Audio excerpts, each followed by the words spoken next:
ਰੋਟੀ ਗਲ ਵਿੱਚ ਫਾਹ ਪਾਉਂਦੀ ਹੈ, ਰੋਟੀ ਨੁਕਰੇ ਚਾ ਲਾਂਦੀ ਹੈ। ਬੰਦੇ ਰੋਟੀ ਕੀ ਖਾਣੀ ਹੈ, ਰੋਟੀ ਬੰਦਾ ਖਾ ਜਾਂਦੀ ਹੈ। ਰੋਟੀ ਹੈ ਦਿਲਦਾਰ ਤੋਂ ਅੱਗੇ, ਰੋਟੀ ਦਾ ਦੁੱਖ ਪਿਆਰ ਤੋਂ ਅੱਗੇ। ਅੱਗ ਸ਼ਿਕਮ ਦੀ ਰਿਸ਼ਤੇ ਸਾੜੇ, ਰੋਟੀ ਹਰ ਇੱਕ ਯਾਰ ਤੋਂ ਅੱਗੇ।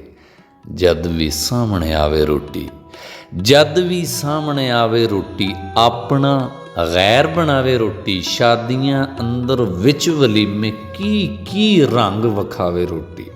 ਰੋਟੀ ਯਾਰੋ ਖੋਟ ਨੂੰ ਵੇਚੇ, ਰੋਟੀ ਨਕਲੀ ਨੋਟ ਨੂੰ ਵੇਚੇ। ਜਦ ਵੀ ਮੌਸਮ ਵੋਟ ਦਾ ਆਵੇ, ਰੋਟੀ ਹਰ ਇੱਕ ਵੋਟ ਨੂੰ ਵੇਚੇ। ਤਗੜੇ ਜਾਂ ਮਾਜ਼ੂਰ ਦੀ ਰੋਟੀ, ਹਾਕਮ ਜਾਂ ਮਜਬੂਰ ਦੀ ਰੋਟੀ ਕਦੀ ਵੀ ਪੂਰੀ ਹੁੰਦੀ ਨਹੀਂ ਹੋ। ਆਜਰ ਨਾ ਮਜ਼ਦੂਰ ਦੀ ਰੋਟੀ, ਰੋਟੀ ਗਲ ਵਿੱਚ ਫਾਹ ਪਾਉਂਦੀ ਹੈ, ਰੋਟੀ ਨੁਕਰੇ ਚਾ ਲਾਂਦੀ ਹੈ। ਬੰਦੇ ਰੋਟੀ ਕੀ ਖਾਣੀ ਹੈ, ਰੋਟੀ ਬੰਦਾ ਖਾ ਜਾਂਦੀ ਹੈ, ਰੋਟੀ ਬੰਦਾ ਖਾ ਜਾਂਦੀ ਹੈ।